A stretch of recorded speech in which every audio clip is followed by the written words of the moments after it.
আওয়ামী লীগ বলছে রূপপুর পারমাণবিক বিদ্যুৎ কেন্দ্র শেখ হাসিনার অবদান, আর বিএনপির সমর্থকদের মতে এই প্রকল্প বাস্তবায়নের মূল নায়ক হলেন তারেক রহমান।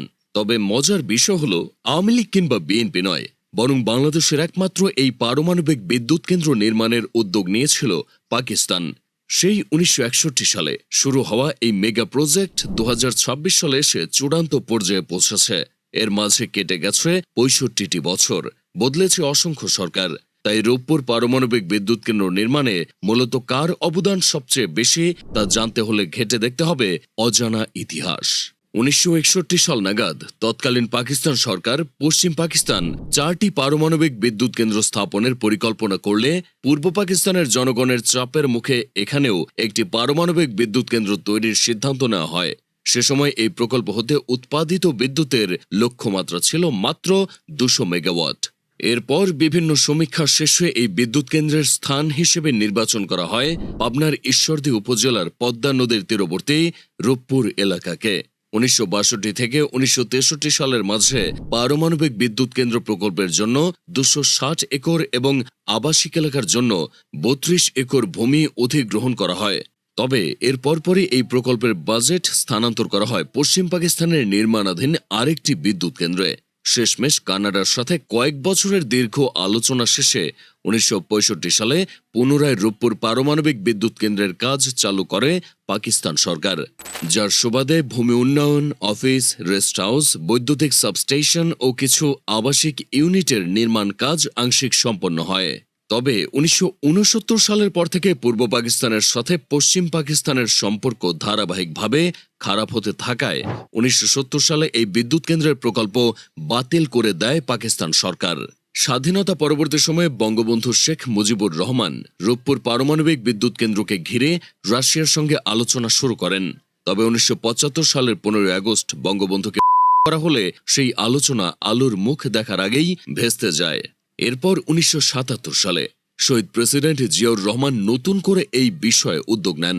১৯৭৭ থেকে ১৯৮৬ সালে মিসেস সুপ্রাটাম পরিচালিত ফিজিবিলিটি স্টাডির মাধ্যমে রূপপুরে পারমাণবিক বিদ্যুৎ কেন্দ্র প্রকল্প বাস্তবায়ন যৌক্তিক বলে বিবেচিত হয়, যার ফলশ্রুতিতে জাতীয় অর্থনৈতিক পরিষদের নির্বাহী কমিটি ১২৫ মেগাওয়াট ক্ষমতা সম্পন্ন পারমাণবিক বিদ্যুৎ কেন্দ্র নির্মাণ সংক্রান্ত একটি প্রকল্পে অনুমোদন দেয়। তবে নানা কারণে তা আর বাস্তবায়িত হয়নি। ১৯৮৭ থেকে ১৯৮৮ সালে জার্মানি ও সুইজারল্যান্ডের দুটি কোম্পানি পুনরায় রূপপুর পারমাণবিক বিদ্যুৎ কেন্দ্রের ফিজিবিলিটি স্টাডি করার ৩০০ থেকে ৫০০ মেগাওয়াট ক্ষমতার পারমাণবিক বিদ্যুৎ কেন্দ্র স্থাপনের সুপারিশ করা হয়। তবে সেই সুপারিশও আর আগে বাড়েনি। এরপর ১৯৯৫ সালে দেশের তৎকালীন প্রধানমন্ত্রী বেগম খালেদা জিয়ার হাত ধরে আরও একবার আলোর মুখ দেখে রূপপুর পারমাণবিক বিদ্যুৎ কেন্দ্র প্রকল্প। সে বছরের ৭ মে খালেদা জিয়ার সভাপতিত্বে অনুষ্ঠিত একটি সভায় বৃহৎ এই প্রকল্পটি বাস্তবায়নের নীতিগত সিদ্ধান্ত নেওয়া হয়। তবে এবারও কোনো এক অজানা কারণে এই প্রকল্পের কাজ আর এগোয় না। ১৯৯৭ সালে বাংলাদেশ পরমাণু শক্তি কমিশনের তৎকালীন চেয়ারম্যান ও শেখ হাসিনার স্বামী ডক্টর এম.এ. ওয়াজেদ মিয়ার উদ্যোগে ফের একবার রূপপুর পারমাণবিক বিদ্যুৎ কেন্দ্র প্রকল্প ঘিরে তোড়জোড় শুরু হয়। এক্ষেত্রে জানিয়ে রাখা জরুরি যে রূপপুর পারমাণবিক বিদ্যুৎ কেন্দ্রের স্বপ্নদ্রষ্টাদের মধ্যে অন্যতম এক নাম হলেন ডক্টর এম.এ. ওয়াজেদ মিয়া। ১৯৭০ সালে যখন পাকিস্তান সরকার এই প্রকল্প বাতিল করে দিয়েছিল, তখন প্রকল্পের জন্য অধিগ্রহণ করা জমি রক্ষা করতে নিরলস চেষ্টা চালিয়েছিলেন বরেণ্য এই বিজ্ঞানী। সে সময় অধিগ্রহণকৃত জমি যদি হাতছাড়া হয়ে যেত, তাহলে রূপপুর পারমাণবিক বিদ্যুৎ কেন্দ্র নির্মাণের স্বপ্নই থেকে যেত।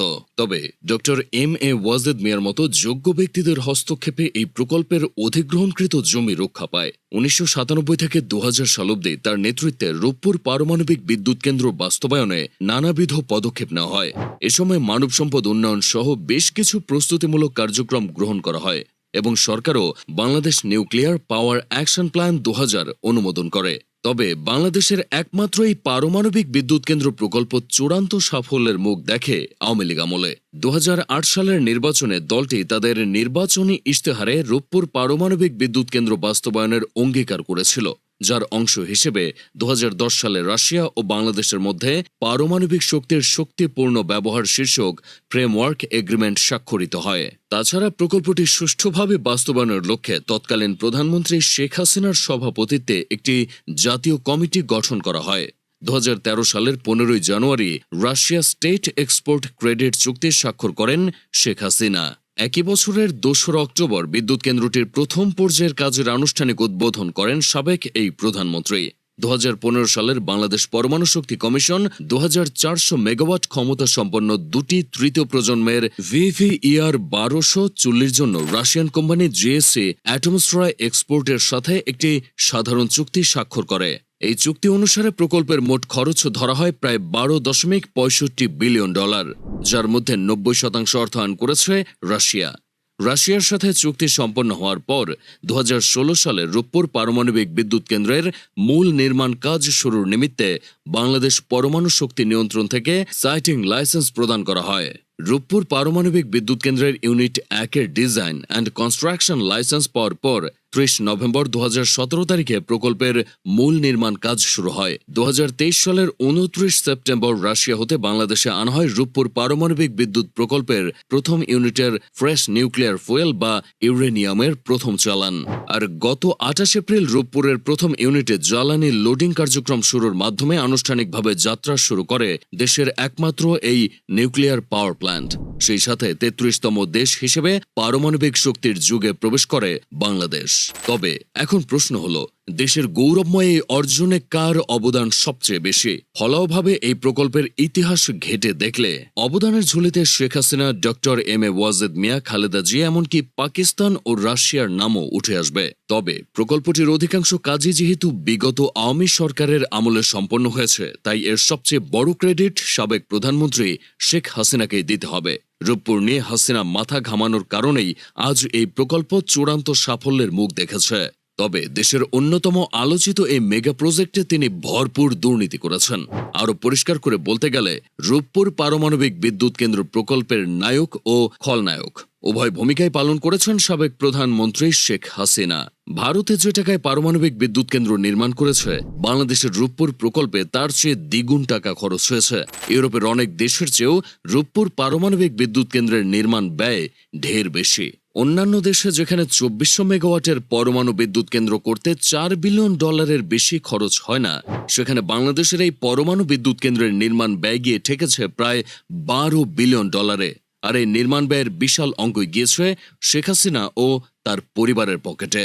রূপপুর পারমাণবিক বিদ্যুৎ কেন্দ্র প্রকল্পে যে কতটা ভয়াবহ রকমের দুর্নীতি হয়েছে তার এক উজ্জ্বল দৃষ্টান্ত হল ২০১৯ সালের বালিশ কাণ্ড।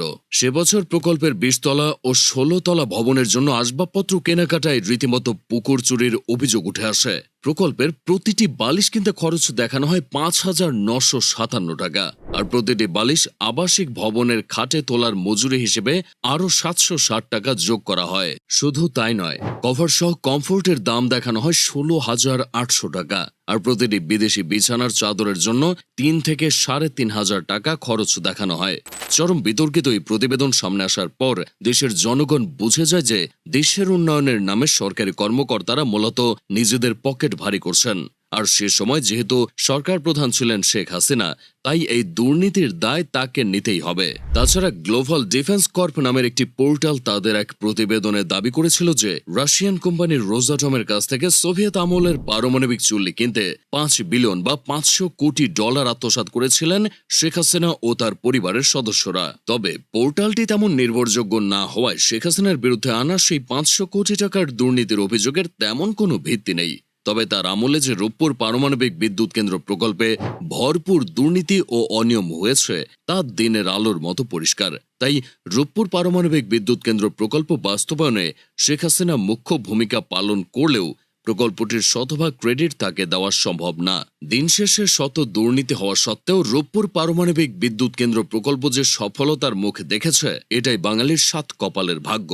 তবে বিদ্যুৎ কেন্দ্রটি আনুষ্ঠানিকভাবে যাত্রা শুরু করলেও সহসাই আমরা লোডশেডিং এর সমস্যা থেকে মুক্তি পাচ্ছি না। এর কারণ হলো রূপপুর বিদ্যুৎ কেন্দ্র হতে পূর্ণ মাত্রায় বিদ্যুৎ পেতে আরও প্রায় ১ বছর সময় লেগে যেতে পারে। এত সময় লাগার কারণ কি তা বুঝতে হলে আগে জেনে নিতে হবে রূপপুর পারমাণবিক বিদ্যুৎ কেন্দ্র মূলত কিভাবে কাজ করে। যে কোনো পারমাণবিক বিদ্যুৎ কেন্দ্র বা নিউক্লিয়ার পাওয়ার প্ল্যান্টের প্রধান ও একমাত্র জ্বালানি হলো ইউরেনিয়াম। তেজস্ক্রিয় এই পদার্থটি দিয়েই ১০ থেকে ১৫ মিলিমিটার দৈর্ঘ্যের জ্বালানি দানা তৈরি করা হয়। এরপর ৪ মিটার দৈর্ঘ্য ধাতব নলের মধ্যে কয়েকটি ইউরেনিয়াম দানা ঢুকিয়ে তৈরি করা হয় ইউরেনিয়ামের তৈরি জ্বালানির রড। একটি নির্দিষ্ট কাঠামোতে অনেকগুলো জ্বালানির রড একসাথে যুক্ত করলে তৈরি হয়ে যায় জ্বালানি বান্ডেল বা ফুয়েল অ্যাসেম্বলি। এই ফুয়েল অ্যাসেম্বলিগুলো রিঅ্যাক্টরে বসানোর পরই চেইন রিঅ্যাকশন শুরু করা যায়। রূপপুর পারমাণবিক বিদ্যুৎ কেন্দ্রের জন্য আনা প্রতিটি ফুয়েল অ্যাসেম্বলিতে 312টি জ্বালানি রড রয়েছে। বিদ্যুৎ উৎপাদনের লক্ষ্যে এটির প্রথম ইউনিটের চুল্লির কেন্দ্রে 163টি ফুয়েল অ্যাসেম্বলি বসানো হবে। ফুয়েল লোডিং শেষ হওয়ার পর চুল্লিতে নিয়ন্ত্রিতভাবে নিউক্লিয়ার চেইন রিঅ্যাকশন ঘটানো হবে, আর এই চেইন রিঅ্যাকশনের ফলে উৎপন্ন হবে প্রচুর পরিমাণের তাপ। এই তাপ ব্যবহার করে পানি হতে বাষ্প উৎপাদন করে সেই বাষ্প দিয়ে ঘোরানো হবে টারবাইন। টারবাইনের সাথে সংযুক্ত মোটর এই ঘূর্ণন শক্তিকে বিদ্যুতে পরিণত করবে। এভাবেই মূলত রূপপুর পারমাণবিক বিদ্যুৎ কেন্দ্র হতে বিদ্যুৎ উৎপন্ন হবে। রূপপুরে জ্বালানি লোডিং শেষে নিউক্লিয়ার ফিশন রিঅ্যাকশন ঘটানো এবং প্রয়োজনীয় পরীক্ষা নিরীক্ষা সম্পন্ন করতে হবে, যার জন্য প্রায় 34 দিন সময় লাগবে।